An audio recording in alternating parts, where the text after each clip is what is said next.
एक बार किसी वित्तीय समस्या में फंसकर तेनालीराम ने राजा कृष्णदेव राय से कुछ रुपये उधार लिए थे। समय बीतता गया और पैसे वापस करने के समय भी निकट आ गया, परंतु तेनालीराम के पास पैसा वापस लौटाने का कोई प्रबंध नहीं हो पाया था। सो उसने उधार चुकाने से बचने के लिए एक योजना बनाई। एक दिन राजा को तेनालीराम की पत्नी की ओर से एक पत्र मिला। उस पत्र में लिखा था कि तेनालीराम बहुत बीमार है। तेनालीराम कई दिनों से दरबार में भी नहीं आ रहा था, इसलिए राजा ने सोचा कि स्वयं जाकर तेनालीराम से मिला जाए।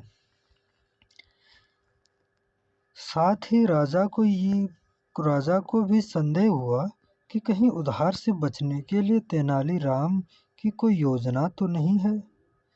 राजा तेनालीराम के घर पहुंचे। वहां तेनालीराम कंबल ओढ़कर पलंग पर लेटा हुआ था। उसकी ऐसी अवस्था देखकर राजा उसकी पत्नी से कारण पूछा। वो बोली, महाराज, इनके दिल पर आपके दिए हुए उधार का बोझ है।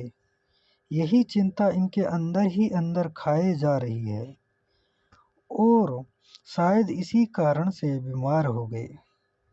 राजा ने तेनालीराम को सांत्वना दी और कहा, तेनालीराम, तुम परेशान मत हो। तुम मेरा उधार चुकाने के लिए नहीं बंधे हुए हो। चिंता छोड़ो और शीघ्र स्वस्थ हो जाओ। ये सुना तेनालीराम पलंग से कूद पड़ा और हंसते हुए बोला, महाराज, धन्यवाद। ये क्या है तेनालीराम? इसका मतलब तुम बीमार नहीं थे?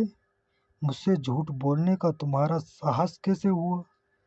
राजा ने क्रोध में कहा, नहीं नहीं महाराज, मैंने आपसे झूठ नहीं बोला। मैं उधार के बोझ से बीमार था। आपने जैसे ही मुझे उधार से मुक्त किया, तभी से मेरी सारी चिंता खत्म हो गई और मेरे ऊपर से उधार का बोझ हट गया। इस बोझ के हटते ही मेरी बीमारी भी जाती रही और मैं अपने को स्वस्थ महसूस करने लगा। अब आपके आदेशानुसार मैं स्वतंत्र, स्वस्थ व प्रसन्न हूँ। हमेशा की तरह राजा के पास कहने के लिए कुछ न था।